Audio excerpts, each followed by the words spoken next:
Alright, there we go. Everything's ready. Alright, what's up YouTube?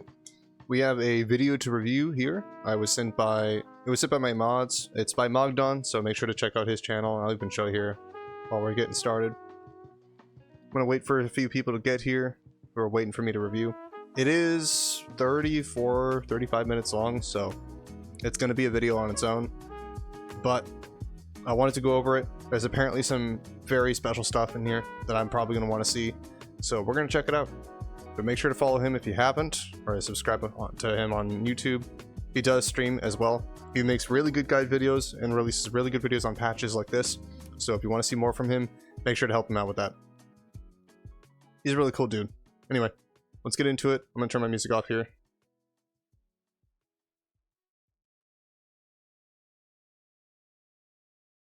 Alright, let's jump right in, because it's gonna be a while. Hail Warrior, and welcome to the Milking Inn. Travelers, the patch notes for the upcoming update have just been released. And we're talking about a lot of information. Travelers, yeah, tell me about some it. Huge changes are coming to the roads of Avalon. Certain chests are never gonna fall below a certain rarity. You heard me right. Those big chests are never gonna be common again. And that's just one of the changes, travelers. We have a lot of news regarding the journal. We found out exactly what the skins are and what they look like. Travelers, the update is officially on the PTR. Okay. We can check it all out for ourselves. But travelers, before we get over there, we have to check out the patch notes, and let me tell you, we have a lot to check out. Oh my. This is a very lengthy patch note. Nice format, by the way. I haven't seen this on the Albion Online forums. The link for it is right now in. He always has like aesthetically nice layouts and stuff. I haven't watched any of his streams myself, but every time I see a video by Mogdon, there's always like some cool effects or something that he does. His videos are always super cool. I love them. The description down below, so if you want to read it in its entirety, which I highly recommend you do. It's quite a lengthy. Oh my god, look at these notes, dude. Down below. However, I've already read it, and I already kind of know what's coming, so I'm just going to be trying to summarize it, just so that you guys can know what's coming. If you want to get into the details, again, I highly suggest you check it out yourself. So travelers, without any further ado, let's just get into it with my summary of the most important changes, starting with the core Sub to Mogdon, he's a cool guy. The Albion Online Journal. The Journal, traveler, is something you can right now check out on the test server itself. And if you don't know how to enter the test server, I will try to show you briefly at the very end what you actually need to do. It's very simple. The image is zoomed in right now so that you can kind of see what this looks like, because the main thing that I want to showcase are the skins. And as I'm showcasing the skins, those are the skins for PvE, I'm going to be talking a little bit about that is kind of cool. The idea behind Guys, gentlemen, ladies, they added a die.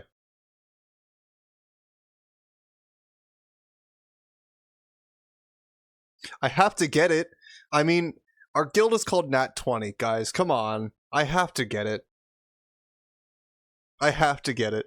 The journal, as the devs themselves have presented it in the patch notes. The idea behind this is to provide some sort of tutorial. Oh, look at that. That looks sick. For the new players and also for the existing players that are playing Albion right now.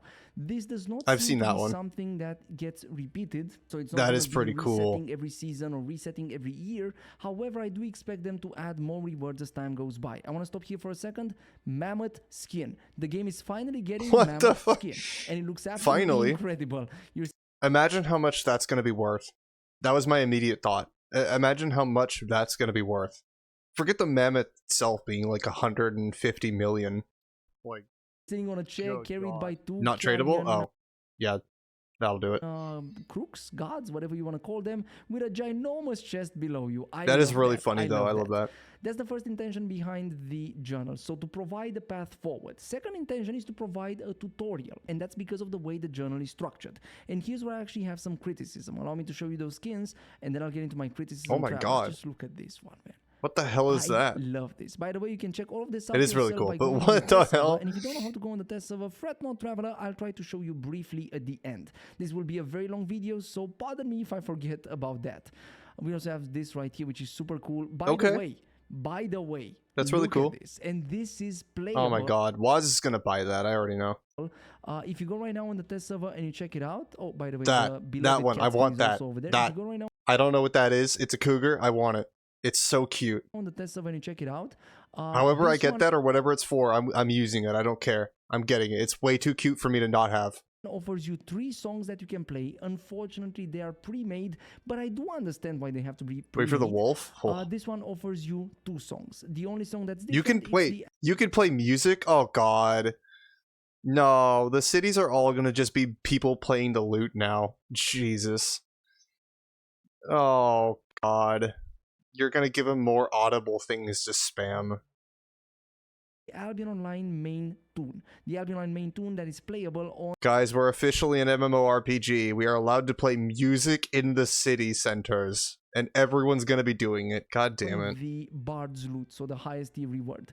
I was trying to grind it a little bit and I got to this point in around 30 minutes, so it's not such a big grind. However, this is when a little bit of criticism comes in. There's one more reward that I have to show you for PvP. Okay. And then I'll talk a That's little bit about the system itself. Oh my God, look at the wolf. Look at that. By the way, this is one of the best dire wolf skins out there. What? It's amazing. And then there's this helmet right here. Okay, so first things first. That is pretty good. I still like the cat better because I'm biased, but that is pretty sick. You're some right. Of those skins you can unlock by simply completing the smaller quests. There was a skin that I found over here, but I'm not sure if I can find it again. I think it was under exploration, if I'm not mistaken, travel, or maybe economy. There was a quest. Oh yeah, this right here. I guess this is a good example. Monk's Hood? So you can get some skins by completing the smaller quests. That is so white. So much white to contrast the gray hood. Oh my God. Structured. It's so bright. You have a category which gives you those rewards right here upon completing it, and then you... I know that's his beard, but it's so bright. It's just so bright. Is it just me? You have a category which gives you those rewards right here upon completing it, and then you have some subcategories in every single category which gives you rewards on their turn. Those rewards include fame books, they include fireworks, stuff like that, and they also include a new reward in the game which is called the Tome just sticks out. Yeah, I know. It's just like it's a lot. It's just learning. A lot to handle. This gives you learning points. And it's amazing, travelers. And you also can get focus restoration potions. And as you can see, more skins and stuff like that. So travelers, this is the best thing about this. You don't only get those skins, you get a... So do you or do you not need premium for this? Is my question. Do you not need premium for this? Because if you don't, baller. I got new skins to get. But if you do... lot more skins by simply completing the system itself. However, well, there's also... I guess I don't, because it's a lot of skins and a lot of content to give out for free. So they probably had to work on a lot of this, right? Man hours, right? And they do charge money for this stuff. I could see why. I'm not going to blame them for doing it. It's just kind of upsetting. And I do want to know if it is paid. I just want to know. Like, I'm not going to flame anybody or get mad for it being paid. I just want to know. A bad thing. You see, travelers, I was trying to get myself the loot right here because I wanted to see how it works. Yeah, you're gonna be getting a month of so. Yeah, absolutely. I'm getting premium if it is, because this is worth it. If there wasn't a reason for a premium before, there definitely is now.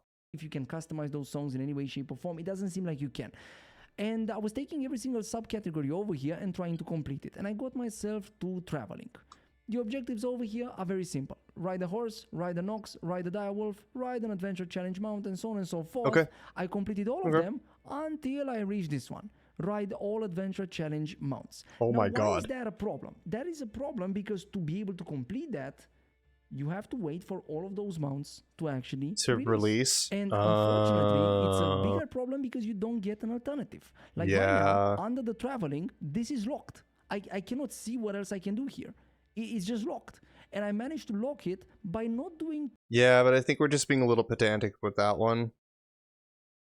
Too complicated stuff. Like, look at what I did. I rode a horse, an ox, a direwolf, an adventure challenge mount, and a faction warfare mount. Like, that's all I had to do to lock the subcategory. However, the devs did offer a solution to this, and it's pretty much this right here. Missions can be completed even if they're not revealed in the journal. So what that means is that you can actually complete a mission without you knowing that you have that mission. But at the same time, that kind of defeats the purpose, because the idea behind this, as the devs themselves have said it, is to provide a path forward.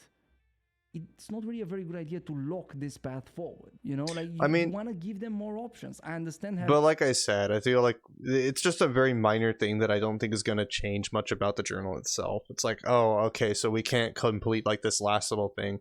We're just being pedantic with that one, Mog. I mean, it's not that big of a deal. It's not like you're stopping anybody from figuring things out. If it's supposed to be a tutorial, then let it be a tutorial. If it's supposed to teach you like the earlier stuff, the tutorial is not supposed to teach you the entire game. It's supposed to just get you introduced to it and teach you the things that you need to know so that you can learn stuff. If that's what it's doing, then it's doing a good job. We're just being pedantic. Having tough missions, and I like the fact that those tough missions are a thing, but at the same time, with this mission, there should be a path forward. It's a reward system for doing more content. Well, yeah, but if not all of it is doable right now, it's like, oh god, you missed what, one book. Forward. At the same time, a counter argument to what I'm saying right now is, hey Mog, there's a lot of different pathways that lead you forward. You have this, you have this, yeah, there's a lot of pathways. If we're looking at one thing that is not completable, it's like, oh god, you can't 100% the book. Completionists are gonna freak out. You can 99.9% the book, but you can't beat it because not all the content is released. Oh god. You have that, so many things, which I have to say that is very much a fair point. But at the same time, I wish there would be a little bit more complexity to each and every single category. Again, it's not a big problem because you can still complete some of the things over here without you knowing those are actually objectives. For example, if I had mounted on a faction warfare mount before this appeared as an objective, I would have still got the progression over there. And this so it keeps track of everything that you did before. That's cool. So I don't have to go and like re-complete all of these. It's a problem in almost all of the categories, but some of them don't have such a big problem. For example, this, you see, there's two objectives. I can choose which one I do. Again, it's not the biggest deal because ultimately... I'm loving his little layouts that he's got. Like, I don't know how he does this, but it's just so clean. Like, how does he do this? It's always just so clean. Stuck on one side of the journal, you can just go in another, and I guess that's the intention behind this. You don't just want to fully go in one side and be narrow-minded and just complete this, but at the same time, if you're looking forward to get a specific skin, it would be kind of nice that the game would allow you to just stay within one category's boundaries. Now, should jump to what? The thing that's worth mentioning about the journal, and before I get there, there's a lot that can be mentioned, but I just don't want to cover everything because this video will end up taking way too long, are the categories themselves. Log, it already took like half an hour. Right now we are getting 5 categories: PvE, Gathering, Economy, Exploration, and PvP. However, the devs have stated that they plan to expand this with 4 further categories. And travelers, this is where a little bit of theory crafting comes in. What do you think are going to be those categories? Some people speculated that farming is definitely going to be a thing. And I agree with them, island farming has to be a thing. It's a pretty big part of the game. Yes. So definitely there should be some achievements regarding and there's more islands now too. I'm also suspecting that the Destiny board will be one of those categories, just to give players a path forward when it comes to the Destiny board itself. At the same time, isn't everything kind of related to the Destiny board? And another category that I'm fairly certain will make it would be the ZVZ category. And the reason I believe that is because right now, if I go in the PvP category in the game itself, there's not a lot that actually focuses on ZVZs. Like you have the Arena, Crystal Arena, Corrupted Dungeons. I mean, I'll let him keep going. Which I guess that could be ZVZs. Open World PvP, which yeah, I saw the Guild Island at every city. Yeah, I don't know how we're gonna use that, but we can do that now, so that's cool. Also could be ZVZs. Like, again, I might be wrong about this. This might just refer to solo play, or maybe it might have some ZVZ content, but not necessarily focus on ZVZ. I think what I would do is I would find, like, especially, okay, real quick, I basically would just make different guild islands, right? The main guild island would be the biggest, obviously, in Port Sterling, but I could give other people who are members of my guild, who are like high-ranking individuals, I could give them pretty much full control over that guild island, and they could just run it themselves. Like, I could just have delegates, basically, that would control other guild islands in other cities and take care of some of the business inquiries in those other cities. Like, that would be super cool. And they could run trade parties to the main guild, and if they wanted to move stuff, like, that would be pretty sick. The only reason I wouldn't do that is because we're not big enough right now, but that would be a cool idea. It's just like I'd have 5 different people, I guess, that would just be living mainly in other cities, and that they would just like you know, just take care of their own guild island, and I would just use guild money that we have right now to set that up. I can see it being good for having people farm in Blackstone out of different cities. Yeah, it would. It would be very cool to have, but like I wouldn't have enough incentive to spend that much money from the guild to build more islands yet until we have more people, in which case I would delegate people to other cities.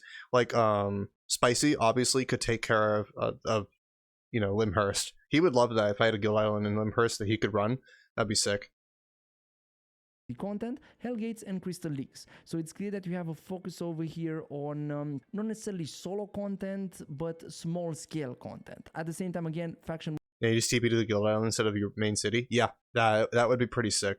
warfare and open world PvP might be those ZVZ category quote unquote that I'm talking about. So my island is in Martlock. If you needed somebody there, I'm your guy. Absolutely. I would have delegates. It would be sick.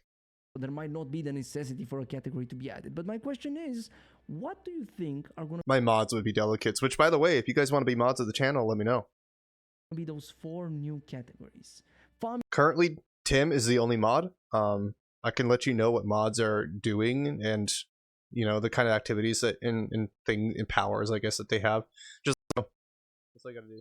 I think 100% should be a thing.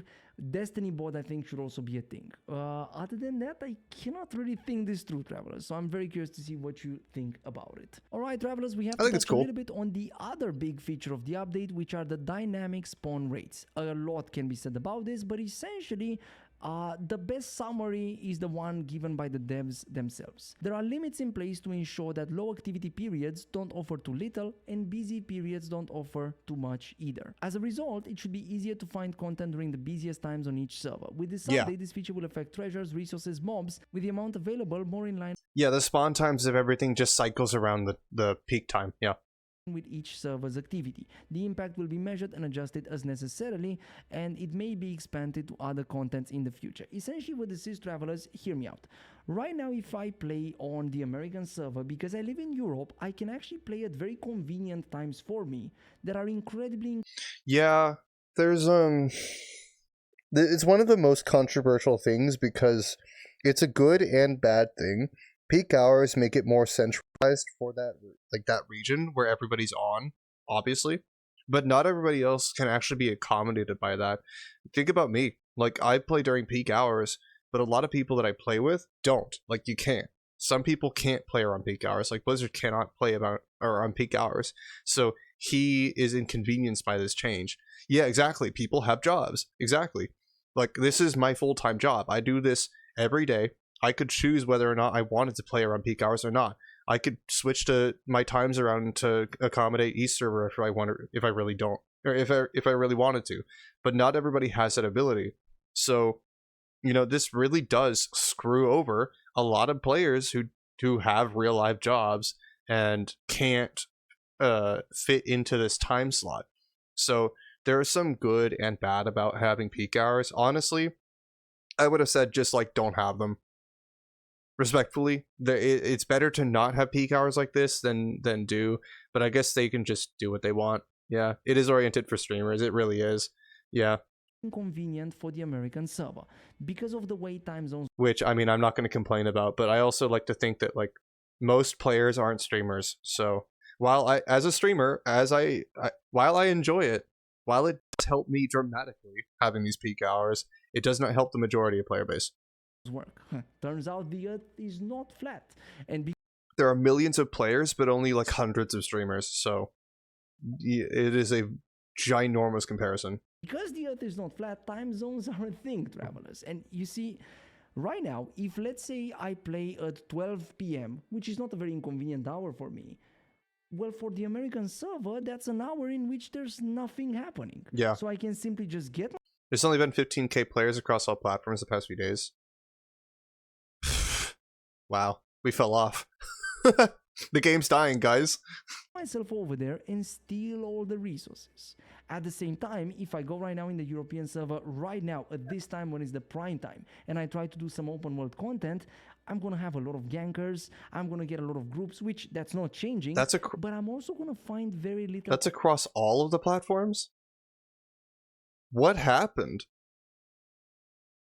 There were more last time I checked. Damn. Did we just fall off the past week or something? Is everybody just gone waiting for the new patch? My god. Content to actually do. All of the different chests will be taken. I'm not gonna find any spiders. So that encompasses everything.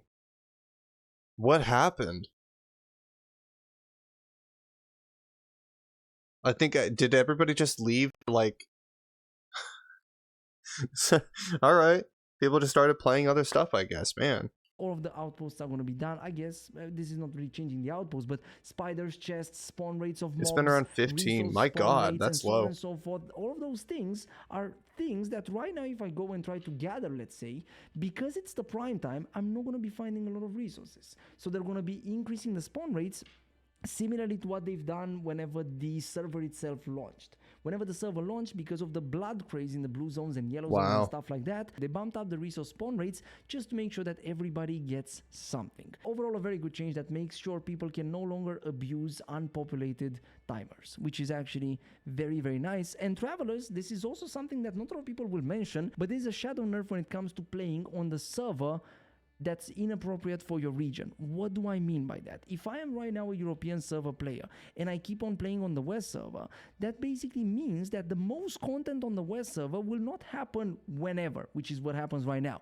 It will happen whenever the prime time of the server is. Prime time of the server, which is going to be at a very inconvenient time for me because I live in a different time zone.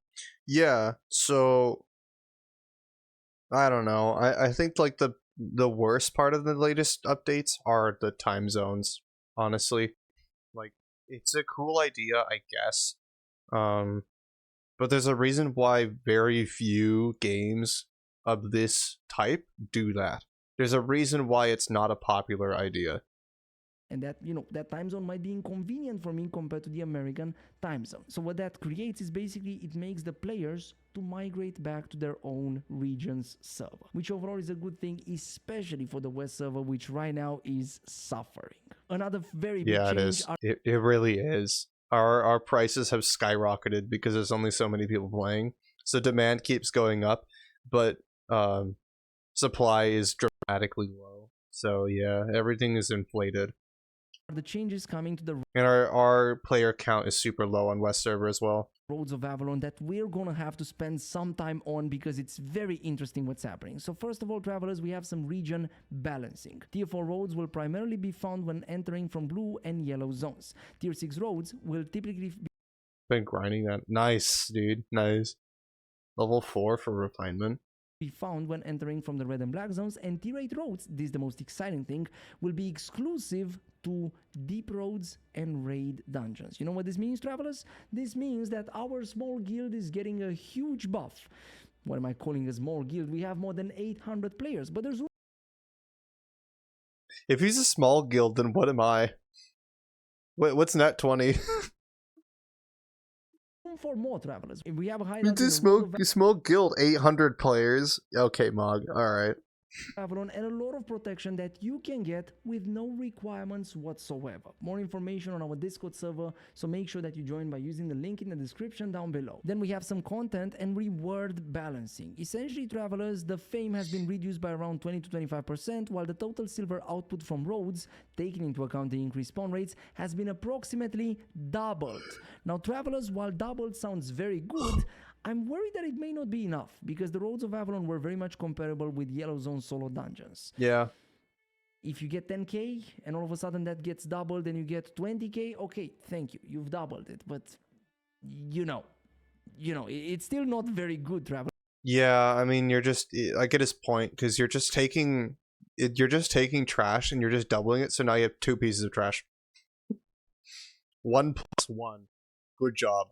And I hope the devs realize that. On top of that, tracking is now finally possible in the roads. Group rewards have been significantly increased to encourage cooperative play, while solo rewards have been reviewed to ensure fairness compared to other types of content. And travelers, this right here is the biggest change. I will be honest, I am excited about everything that's coming. I am excited about the changes to the Roads of Avalon. I am excited, and I'm not at the same time. There are some things that I'm just like, man, you just have to slog through this now. Like, I already know the kind of problems that we're gonna get from some of this stuff, but some of these patches, yeah, like, they look sick. and I want to be here for it. I'm still gonna play when it comes out. Like, I'm gonna be there, but you know, it's just like part of me wants to keep doing Albion for like the next coming years, but like I don't see myself playing it that long. Like the more we get changes like this, the more I'm like, I honestly just want to move on. Almost, it almost might be time. Like, I made my footing. You know, I played for 4 or 5 months. I mean, that's a good playtime, right? I wish I could get it in a full year, but like, you know, it's becoming a slog playing on West server. Maybe I change servers. I don't know. I got to do something to try and like reinvigorate myself in the game and make more content.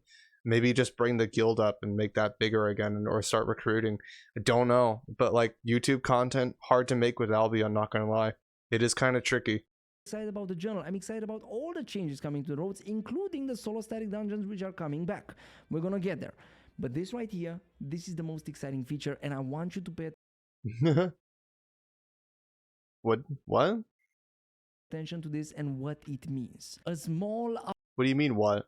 Avalonian chest can never be rare or legendary, while a large Avalonian chest can never be common. Travelers, I know, kind of. I've been getting bored, Tim. Is that at all surprising?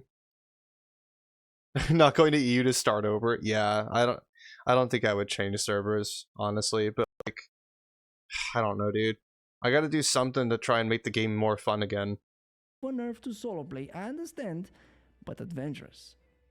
This paves the way to something that, in my opinion, the game needs.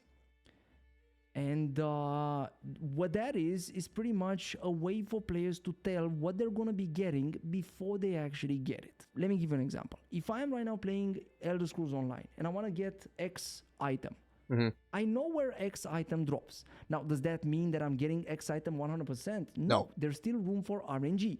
But I know what I have to do roughly to get X item set, let's say, or armor set. You know, I know what I have to do. In Albion, it's all random. You can get an 8.3 item from...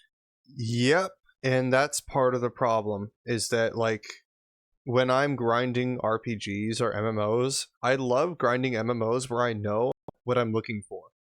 If I want to grind my sets, I should be able to do that. But now the grind is simply just the same thing. You're never grinding one boss, you're never grinding one dungeon, you're never grinding anything specifically. You're just grinding money or resources to make the thing.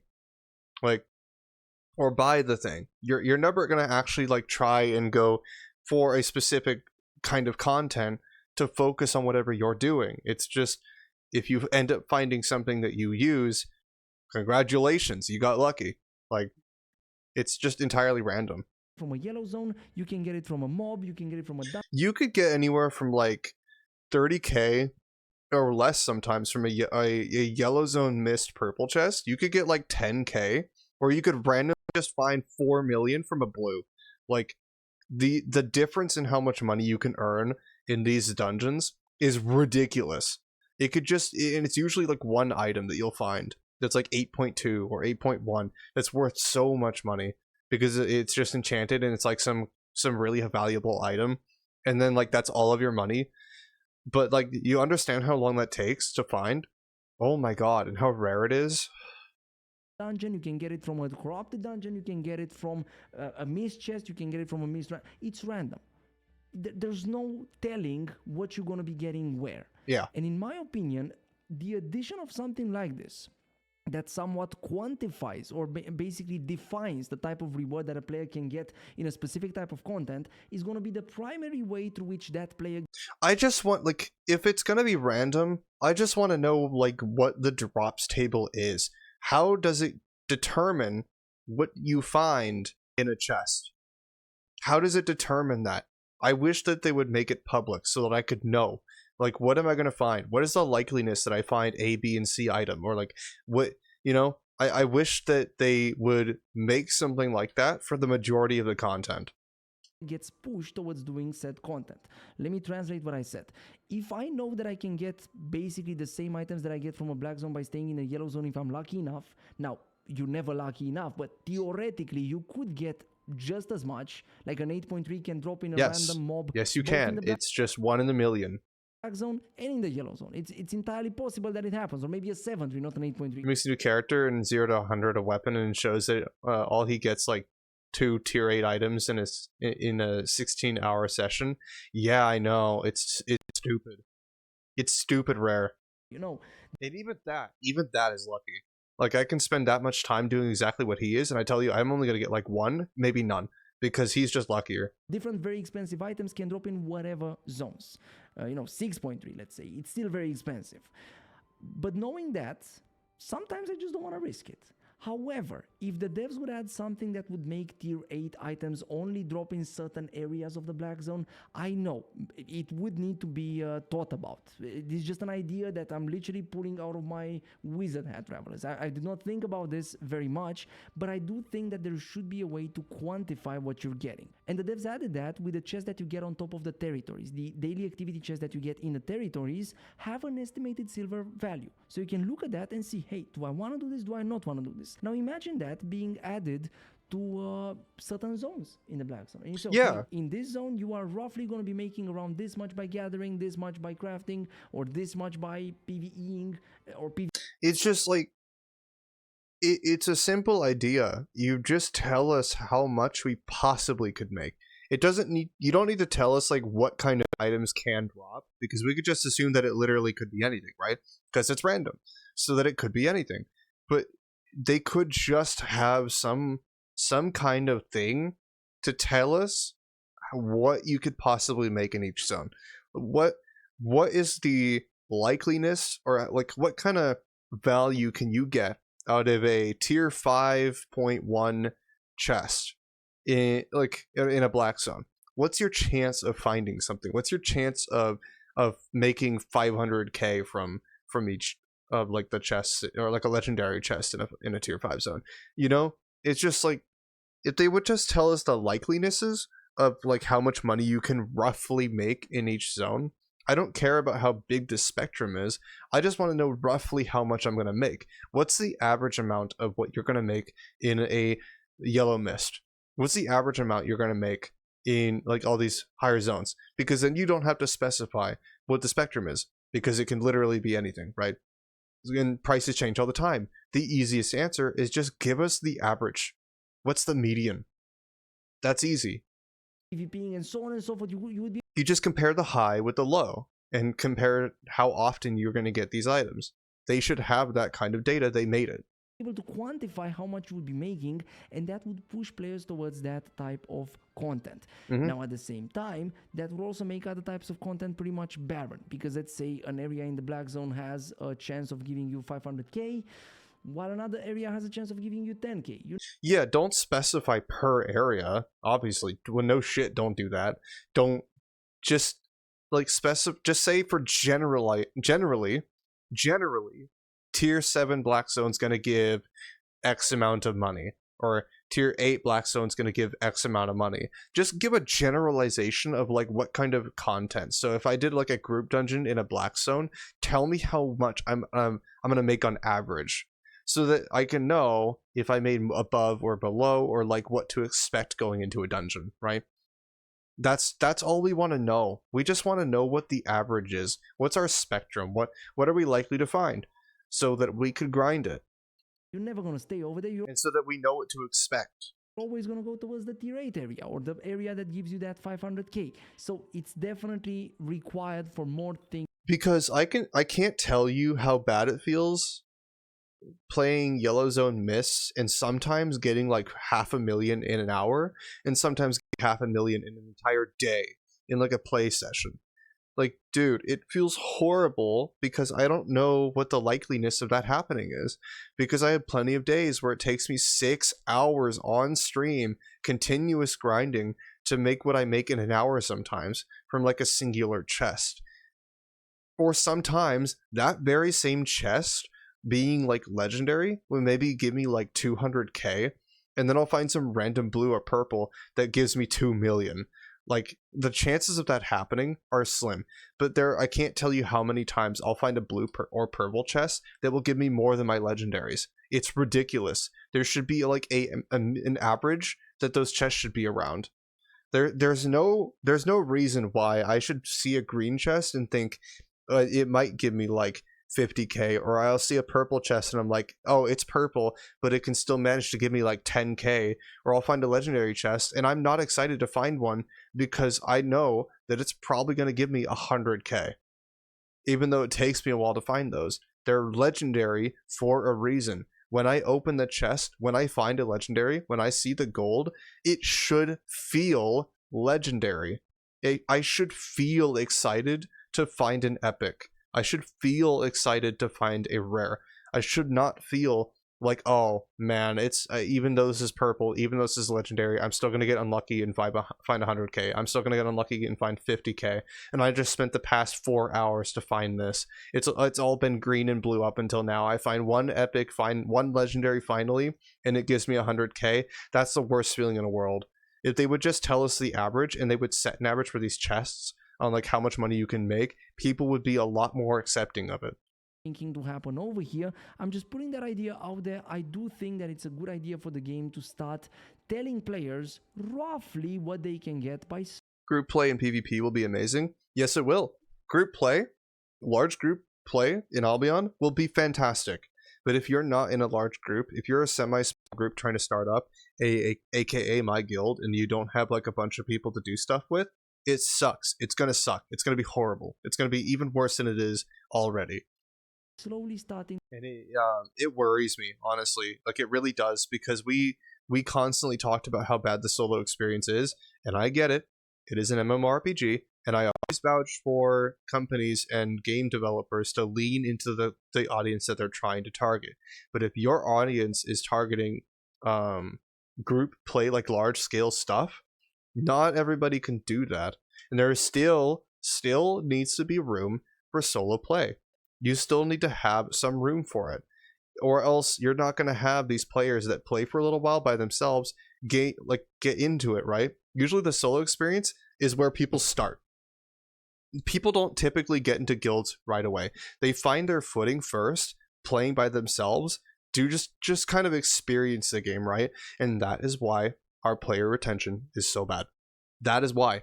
Because most people start by doing the solo experience. If you just make your gameplay group entirely and you leave no wiggle room whatsoever for solo players, you're going to have this dynamic where anybody who doesn't immediately jump into a large group or have friends to play with is going to leave. They're not going to stay. Why? Why would they? They can't even make their own footing. You're telling me that we can't make a reasonable amount of money in the game per hour, and we have a chance to lose all of that in a hardcore PvP sandbox game where it's almost bound to happen the moment you leave into a red zone? Like, if you're by yourself, it is the worst game to play as a solo player, and it's even worse now because they've taken anything that you could have reasonably grind before and just completely smashed it. So now if you don't have groups to play with, you're kind of just screwed. Like, sorry, that's just how it is now. You're just fucked. Oh well, I guess you better just deal with it. And I best you either leave the game and find a different game to play that can more accommodate solo players, or you find a big group. To risk it more and more and more. Even unfortunate market value, whenever you click over a solo dungeon, you have like an average of how much players make from solo dungeons. Even that would actually help. Yeah. Just to have an idea of what you can expect, so that you can make your own. And the average could be timed too. Like per day, you just take the daily average, and it just updates regularly on like how much people are making currently in this dungeon. Decision if you are or are not willing to risk it. On top of that, the number of areas dedicated to gathering has been reduced. Their spawn rate has been increased to maintain the total resource output in. Like, if your price range isn't consistent for your chest, because it isn't, we know that, then just have a system that updates each, like, every day. It tells you what is the average people are making. Just have it update around prime time.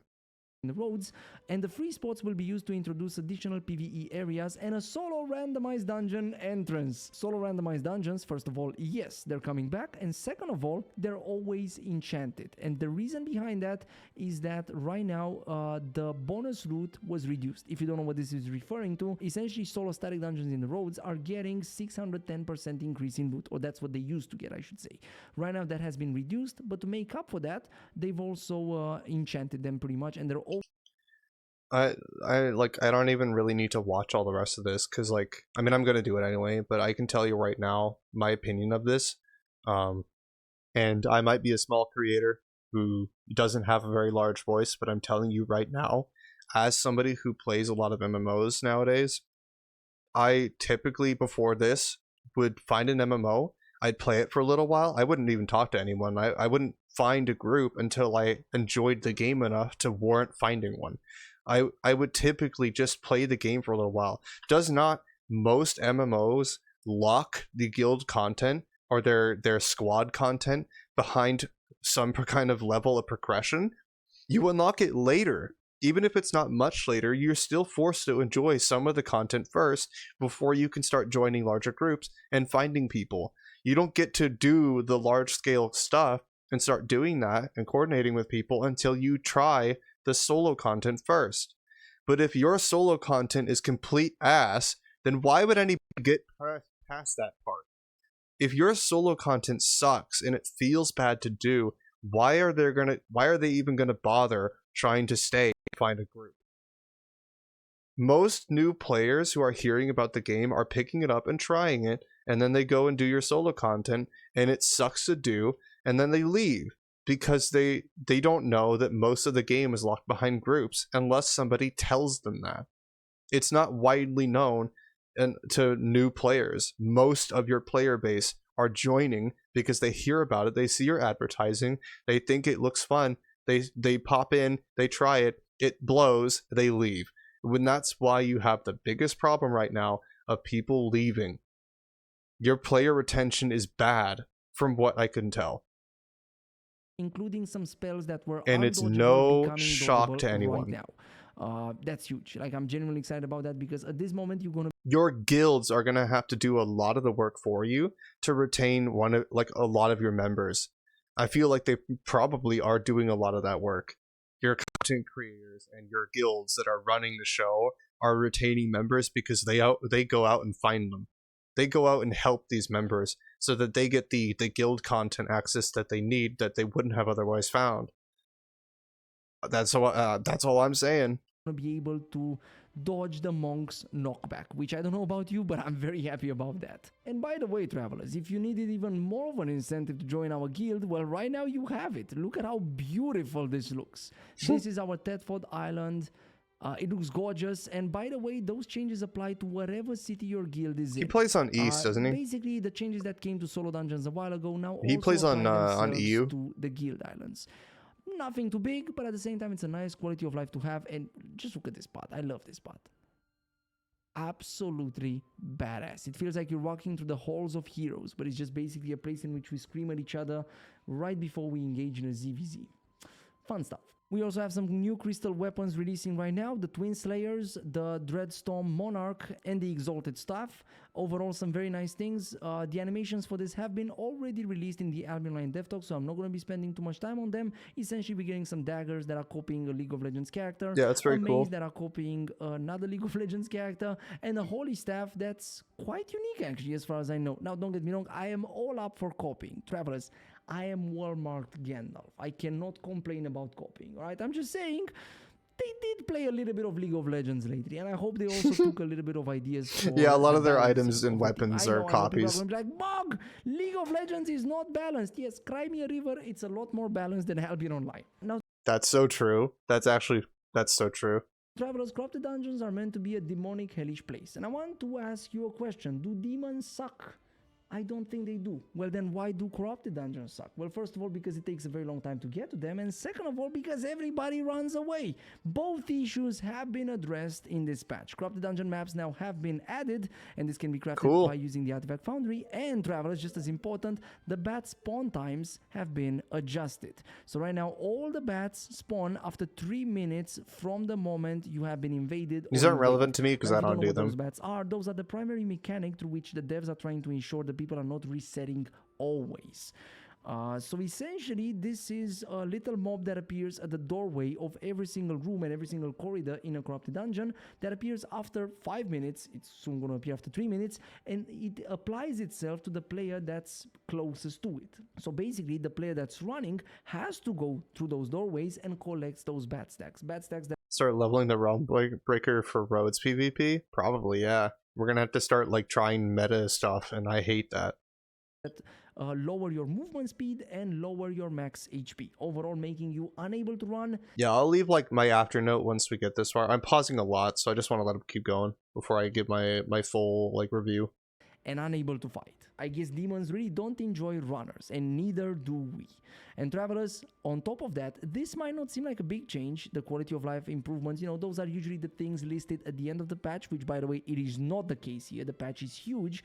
That's why I'm trying to sum it up as much as possible. But in this situation, the quality of life improvements are humongous. First of all, tier 4 weapons now have all of the spells unlocked. So if you were playing a tier 4 weapon previously, you would have to unlock. I would speed him up, but like he already talks fast enough. For example, if you have a spear, on the spear right now, if you have a tier 4 spear, you would have only the first 3 Ws unlocked. Which is great. You wouldn't have deflecting spin, you wouldn't have impaler, you wouldn't have harpoon. Yeah, you would need I like tier this 5 change. Spear for impaler, you would need a tier 6 spear for all of the spells. No, I think, I'm actually not even sure if tier 5 has impaler. The point is that's changing. All of the spells, all of the Qs, all of the Ws, and I assume all of the passives are also going to be available starting from tier 4 weapons. Yeah, great change. This might not seem like the biggest change, but trust me, it is. Because 4.4 weapons will become more than viable, and I'm very excited about that. And on top of that, items can be overcharged twice to prolong the duration at a higher risk of them breaking. Overall, good changes for our ZVZ enthusiasts right there. Then we have a player party ready check. Essentially, you can initiate a ready check to make sure that your party is ready, and to also allow people to say they're ready when they're ready to go. My guild's not using that. They just misinterpreted. They thought you're I can ready check you all, and it's not gonna matter. You're gonna run ahead anyway. I already know you will. Asking, hey, are you ready to go to the toilet? Are you ready? And they said, yes, it is what it is, travelers. You know, our guild started doing Avalonian raids lately, and I had people say, yes, I'm ready, and then they went to the toilet. Exactly. I guess it's still gonna happen, but hey, it's nice to have it in the game, travelers. It's really nice to have it in the game. It's not gonna change much for Nat 20, it really won't. The IQ of each individual player is calculated by taking an average IQ and dividing it by the amount of people in the party. You come from our rating. Yeah, you're usually ready when you actually say you're ready. But everybody else, we have a problem with, of just like either running straight ahead, like all the jesters do that, or like Hollis does that constantly, where they all just run ahead. But Nat 20 is pretty good at like gathering before we go. It's just we take a long time to do it. An average IQ, like it's just funny. IQ. It's just funny. One's average IQ. You have 3 different types of responses. Green check mark means ready. Red cross means not ready. White question. I mean, it's just gonna make for more hilarious content. I'm just gonna sit there like cringing the whole time. It's just gonna be fun.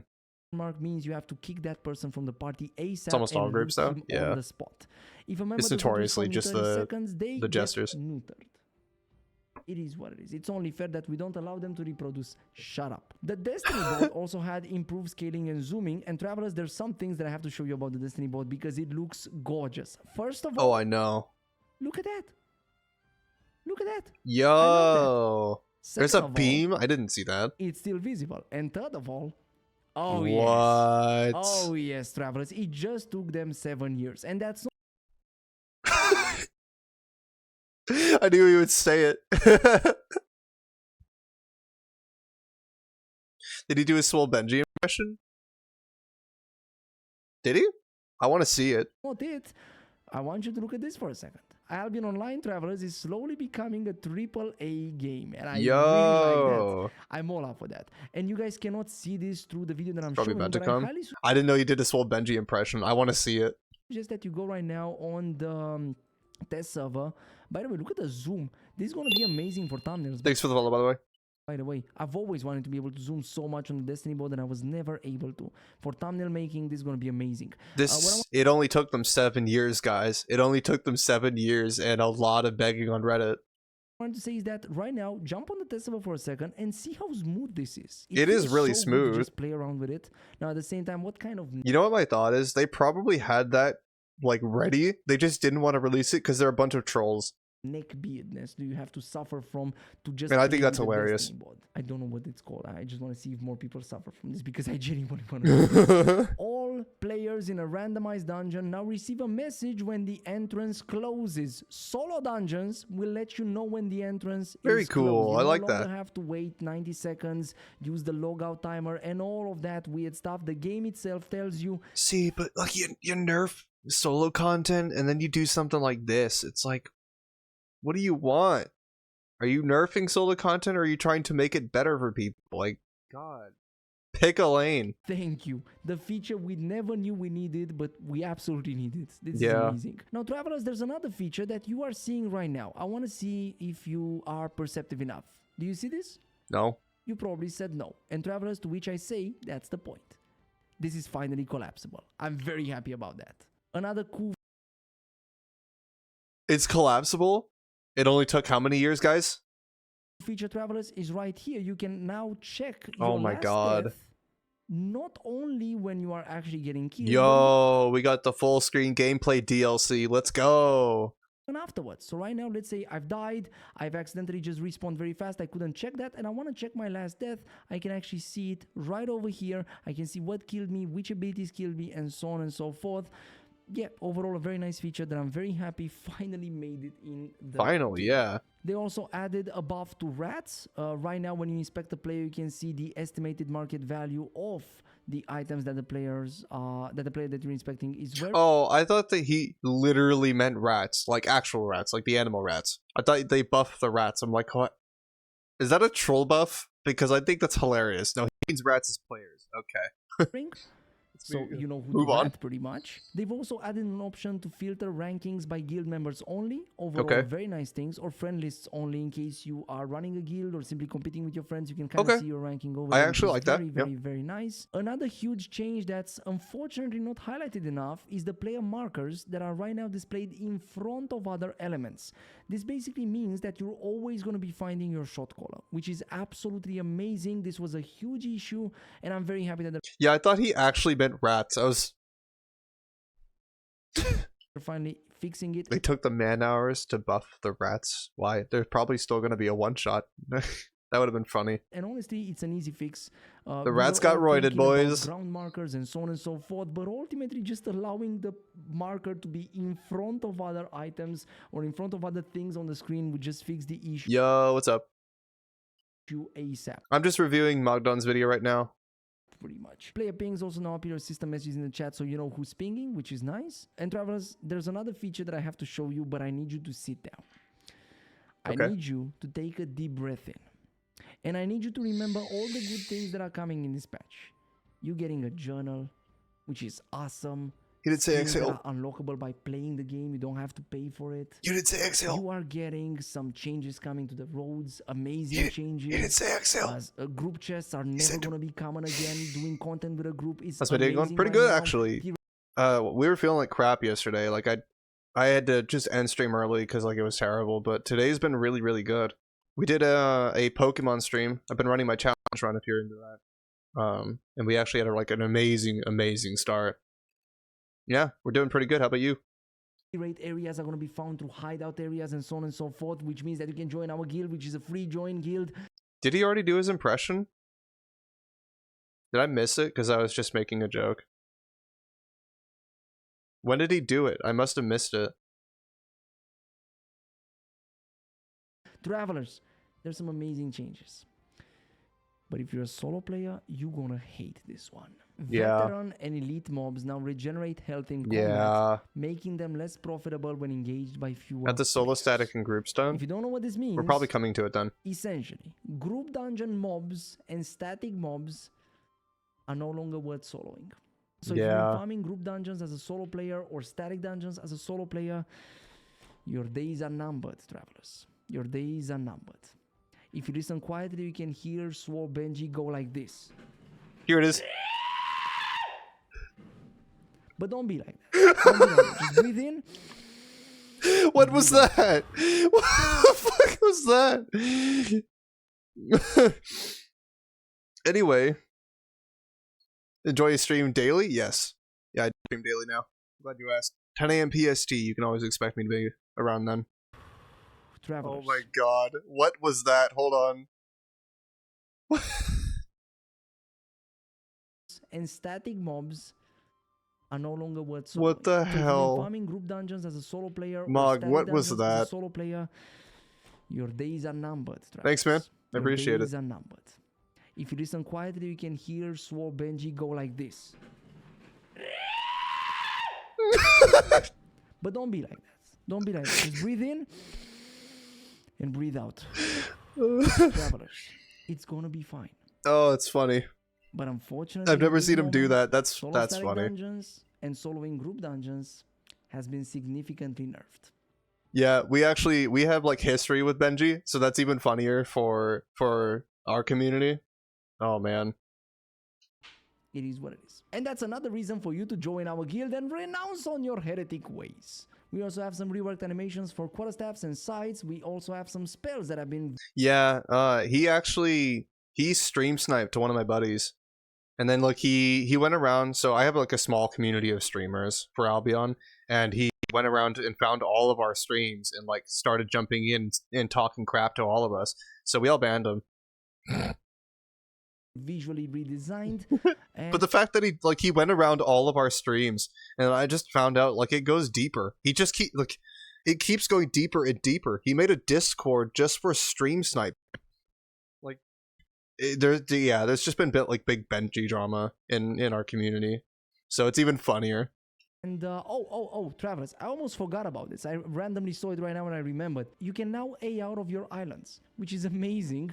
And we're also getting some dynamic events added for Mists and Roads of Avalon and tracking. Now, if you don't know what this is, no, we're not getting Guild Wars dynamic events. This is referring to the activities bar. Why are they calling your favorite it dynamic game? Events? Mm-hmm.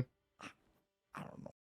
Yeah, I wouldn't say it's my favorite game, especially right now. Like, it's been kind of rough. I'm kind of trying to just make it more fun for myself. Find more people to play with so that I can try and like get myself to keep playing it.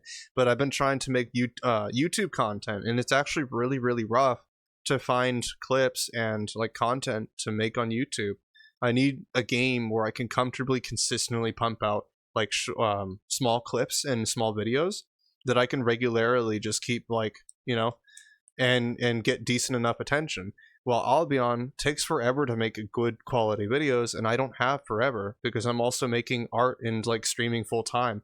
This is my full-time job, and it's rough to keep doing all three of those things. So Pixelmon, yeah, I'll play Pixelmon, bet. Easily. But it is what it is. Easy content. And Adventurers, I almost forgot about this as well. The Mists are also getting a nerf. Essentially, boss and shrine chest values in Nightfall Abbey was reduced by approximately 10%. They have, however, increased the overall silver that is dropped by mobs themselves because... Re-download Minecraft?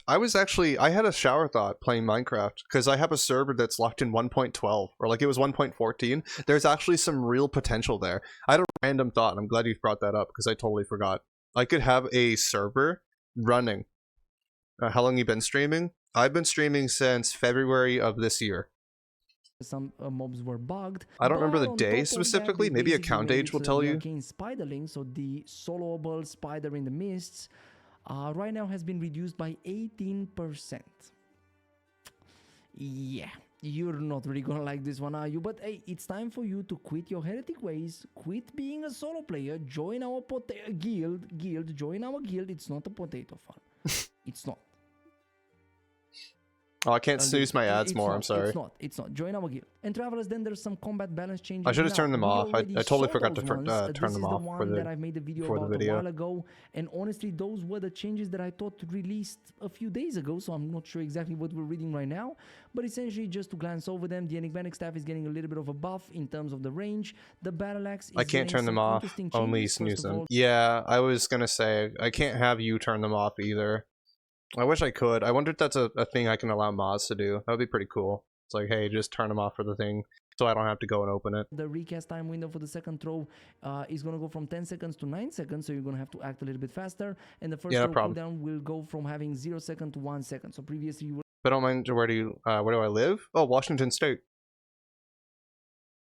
But I'll never do it without permission, of course. Well, yeah. Able to be spamming your E pretty much, like one E after the other. A rogue mod is a banned one. Right now, you have to wait for 1 second. By the way, I know you feel like... But see, that's why I made you a mod. Them off cooldown, but you were. The cooldown that you got was the global cooldown. Well, right now, on top of the global cooldown, there's this as well. It shouldn't be the biggest change, but just be aware of it. And then there's also a damage nerf across the board, Travelers, except the third stack damage, which is remaining unchanged. The Infernal Scythe is also getting a nerf in terms of damage from 108 to 98 damage. This, by the way, talking only about the base damage itself. The Great Axe is getting a buff. Essentially, the more... Yeah, these are the weapon changes. I don't really care so much about those. Damage, I should say, you get, which is awesome. It's unless it's like a big change. Maybe more useful in group fights. There's some resilience changes coming to Carrion Caller, Hobalt, and Infernal Scythe.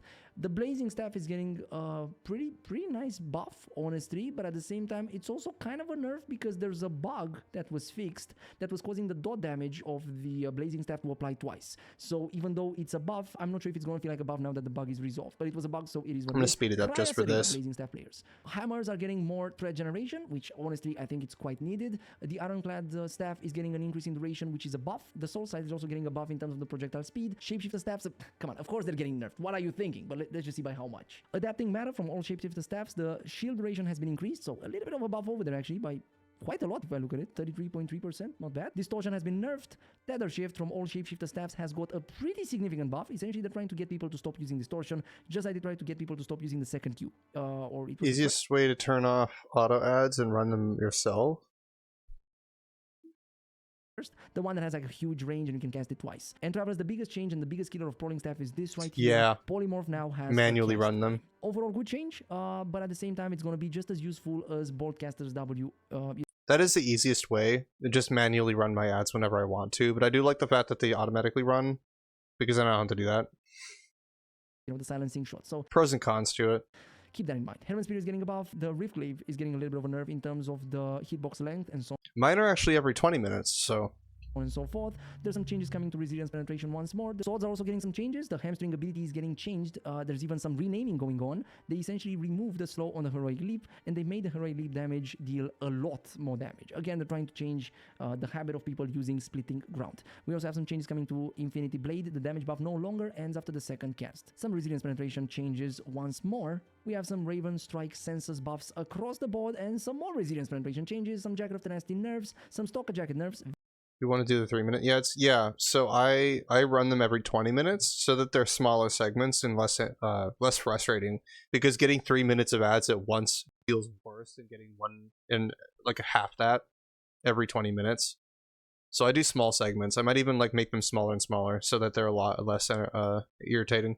Very much needed, and some demon armor changes that basically make it so that it does no longer affect mobs. I didn't even know that was a thing, to be honest. We have the Brazilian Cape that's getting a buff, and you have yeah, I might even stretch them out further. I'm thinking about doing that, so because it'll be like ads every 10 minutes, but they'll be so small that like people are not going to get upset about like having 20-30 minutes of ads every 10. That's a lot less irritating than 3 minutes every hour.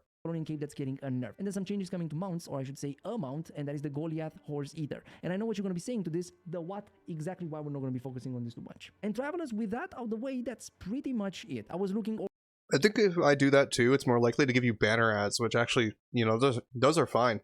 Yeah, those are a lot less irritating because they don't really obstruct the video. Also, those minor fixes to see if there's anything interesting, and the answer is quite simply, nah.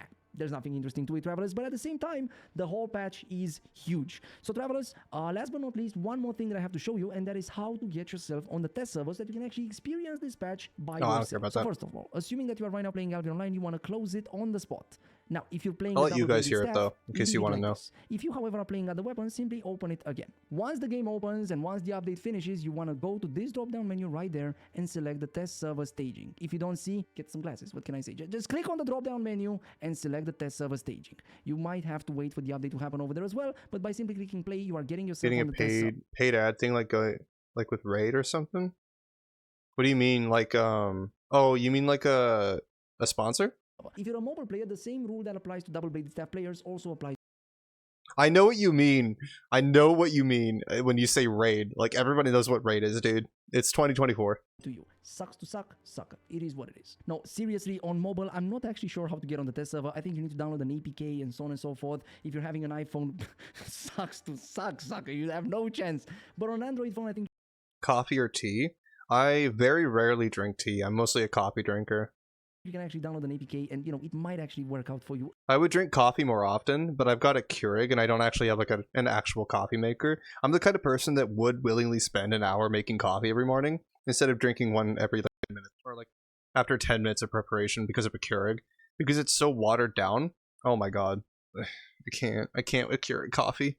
I've been drinking it for too many years. It's just so tired of it. A little bit. Not sure how that's done, so I don't want to give you wrong information. I'm just going to shut up. And instead of actually just shutting up, I'll show you a ring trick. Check this out. What about you? That's Get a darker roast. This is the whole patch. It took I do. 45 minutes to record this. If you listen quietly, you can hear my wife go like this. I'm sorry, wifey. It's just a new patch and we kind of have to upload this as fast as possible. You didn't need to do it again. But I love you. I need to make that scream my notification sound. For you, and that question is very simple. Travelers, what is your favorite feature? For me, by far, I enjoyed the coming back of the solo static dungeon in the roads. Said his wife this time. Oh wait, are you? Makes a large chest I get it. Unable to drop below a certain quality, which I hope that's also added to the Avalonian raids. I really hope that, and I am very, very excited for the changes coming to the journal. Now, as you are thinking about what you're going to be answering to my question in the comment section down below, you should also watch me eat some pastries. Sure.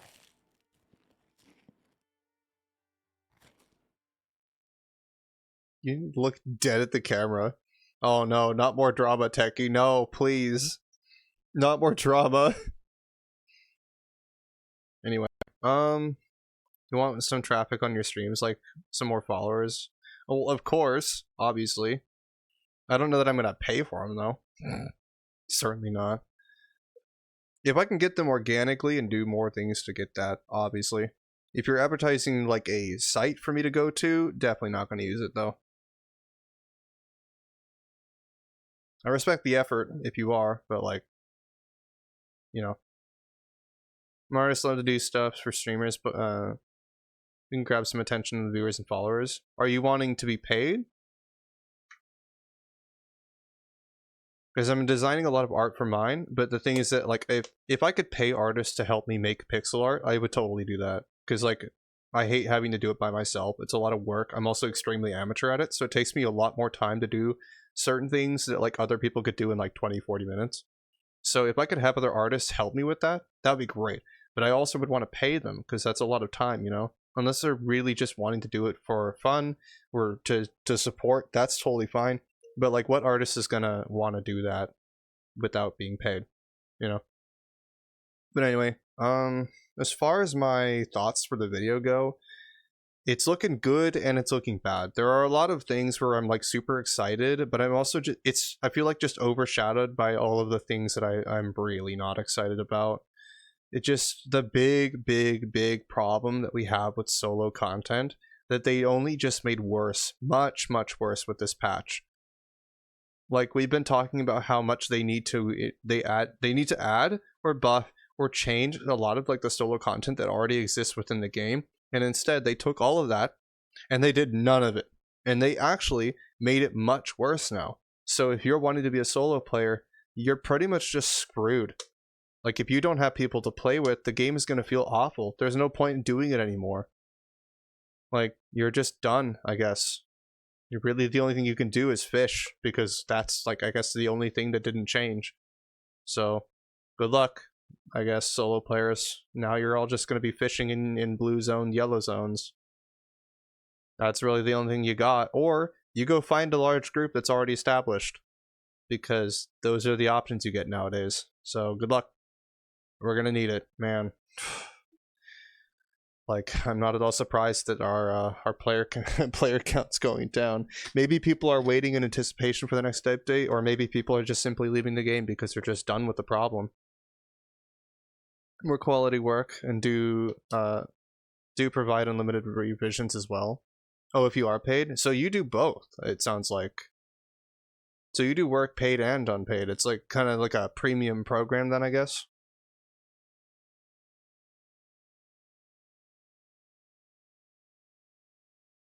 Yeah, let me move my cam.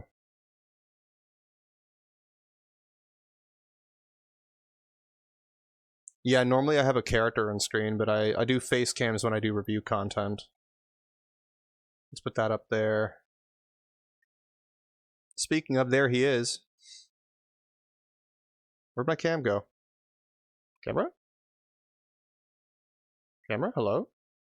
Oh, I see what it is. There we go.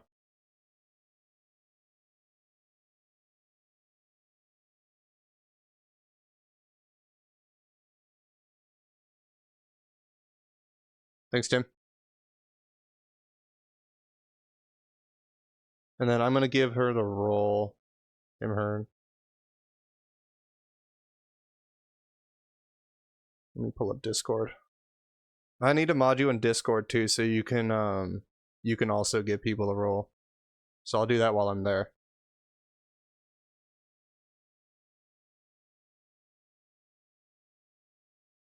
Yeah, basically my general afterthought is just like, man, I like a lot of the things that they're doing, but much of the solo content changes, that just gets me so down.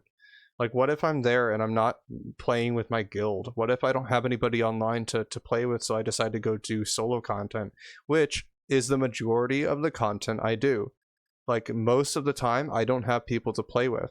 Sometimes I have coordinated groups, like with the guild, which is great. But, like, 99% of the stuff I do, 80%, or I guess 80% of the content I do is by myself.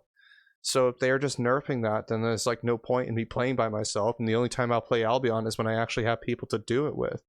Like, so now I'm just disincentivized from playing by myself. I'll be talking in the lines, trying to do stuff with people, but always seems dead. Yeah, it just like I can't get in contact with the jesters or like anybody from the other guild or even my own half the time, because most people in the server don't actually talk. They don't even look at it. So yeah, like a lot of people just left for other games and they just don't bother with the server anymore. Waz has been on. Yeah, I haven't been on either. So like, you know, people have just moved on for a while, and maybe when this patch comes out they'll come back, but like until then we don't know. And if they don't, what am I supposed to do? Do I just move on? Do I wait for people to come back? Do I just tell people like I'm on? Do I find more? I mean, I just like, I'm wasting my time. The more time I'm spending trying to build this guild, trying to make content for myself that I enjoy, the less time I'm doing things that I actually enjoy that I can easily just go and make videos for, like Pokemon. The less time I'm playing that. So, I mean, hell, like,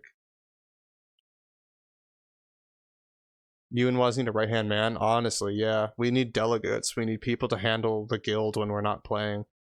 But it's a tough decision of like, do I want to go through that effort of just like finding people that want to consistently play when I'm not there?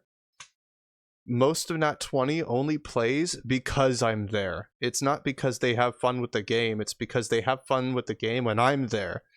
Like, respectfully, the game by itself is not that great. It's just, it's great when you have people to play with, and it's even better because like they know that we're always going to have fun stuff to do because I'm a content creator. I'm always making fun stuff to do. I'm always on trying to make money for silver. Yeah, you're always like giving to the guild. You always have stuff to give, which is pretty sick, but like you're the only person doing that, which is why you're the only mod. I like it's a cool idea, and for a while the game was popular, it was pretty easy to find people. It was pretty easy to get people excited. But now that not much has changed, and like much of this content that we do on the regular has been nerfed, they took the few things that we do and nerfed it. So what reason do they have to come back? Most of the content that is changing to make the game better isn't something that most of us can actually experience. You know what I mean? So the majority of changes are being dumped at the higher level, which is great for that, but for anybody who isn't that far, is they're not going to see, like, they're not going to see much changes, except it's just going to disable what they're already doing. Just to set days where you play Albion. I probably will do that, actually. I probably will set like specific days where I'll hop on Albion, or I'll just do like some Pokemon every day and then an Albion stream, right? You just start dividing it. I don't know, I'll do something. I gotta do something, because like I just can't make Albion my main game again, honestly. Since I left and since these patches are coming out, I can't go back to doing the same thing. So, there you go, I modded you, by the way. Twitch is a stream planner? I do use that, actually. It's a schedule thing, yeah, I have that. I already do use it, I just don't like mark what game I play, because I just randomly decide to play whatever game I want. But I might change that eventually, yeah. I don't know. Albion's just in a weird spot right now.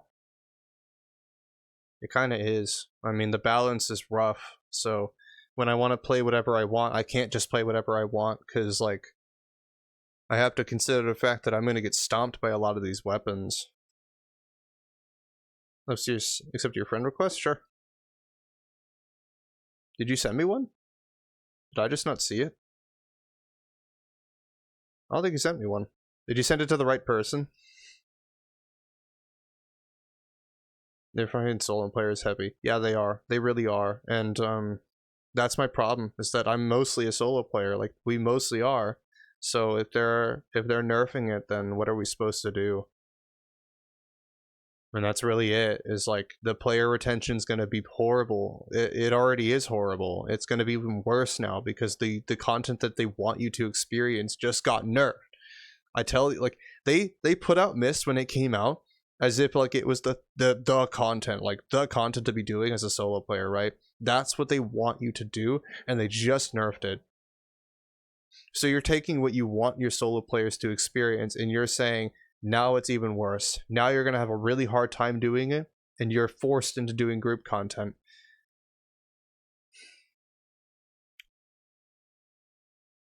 Now, most Albion players that are already established will be able to adjust to these changes, but if you're not at all considering how your new players experience the game, then maybe you need to like pay attention to them, because we were new players once and we know exactly how it feels, and it's going to feel even worse now.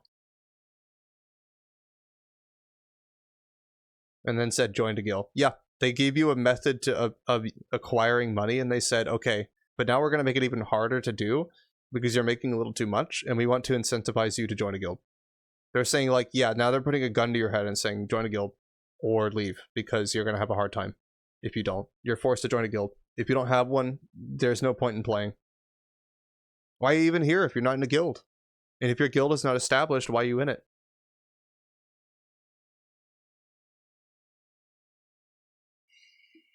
Yeah, it's not even like they're harder. Yeah, they just give less. Arguably, that's the worst part. I would have rather had them be harder. Like, hell, I would have preferred that over making them less valuable. Now they make even less. Like, I'm barely making dirt in Mists and Abbeys anyway. Why would you just make me make even less? It's like you just sucked the water out of the soil that I was already getting from your chests. And now there's no point in me going there, because now it's like, well, they're still decent for fame, right? Well, I could do that, or I can open world farm while I'm making faction money, because faction hasn't changed. So now Mists are irrelevant, and now my faction grinding method actually is better, because they didn't change any of that. Well, everything else got worse. So hooray for faction. But even I get bored of that sometimes. Not everybody wants to do faction. Actually, most people don't care about it. So, is that just going to be my content now? Like, if I'm not doing what everybody else is doing, I'm having a rough time trying to find people to do it with. So, you know, that's the point, I guess. Tough luck. Sure makes me want to come back to Albion. Oh, yeah. I still will try the new patch when it comes out, but I'm not getting excited about it. I can't really say what my opinion is because I'm very neutral on it. It's just there's a lot of good things that that I reacted really positively to, but also some that just got me like completely negative about. And of course, we're naturally going to lean onto the negative ones, but you know, I still want to address, yeah, there are some really, really good changes that they made that I'm excited about, that I still want to try, but you know, it's overshadowed by the fact that you just nerfed like the one thing we did. And to have access to better guild stuff, we kind of have to grind that lower level content to get to the next point. So then they just made that take longer. Cool. Awesome. All right. Well, good to know. Good to know that they're really leaning into that. Anyway, I think that's about it. That's my YouTube video, basically. I'm going to go and edit this and post it. And then I'll be back tomorrow. Same time as always. Probably going to go play some more Pokemon and continue that run that we're on. Hopefully beat it tomorrow. Probably not going to actually beat it, but hopefully make some really good progress towards beating it, I guess. But yeah, I think we'll just stop there. And I'm hoping that this patch for Albion really does strike us more positively than it does negatively. I'm hoping that I'm wrong. That's always like the takeaway from patches like this, is like if I'm feeling bad about a certain thing, I hope that I'm wrong. I just want the game to take off. I want it to keep doing well, because if it's doing well, then I'm doing well. So I hope that this is a banger patch, that it's better than it actually looks on paper. Have a good afternoon. Look into the Pixelmon stuff. Sure, I guess I'll look into Pixelmon. Yeah, you too. Have a good one, guys. I'll see you tomorrow. Catch me live tomorrow for more Pokemon. Alright, guys. Peace out.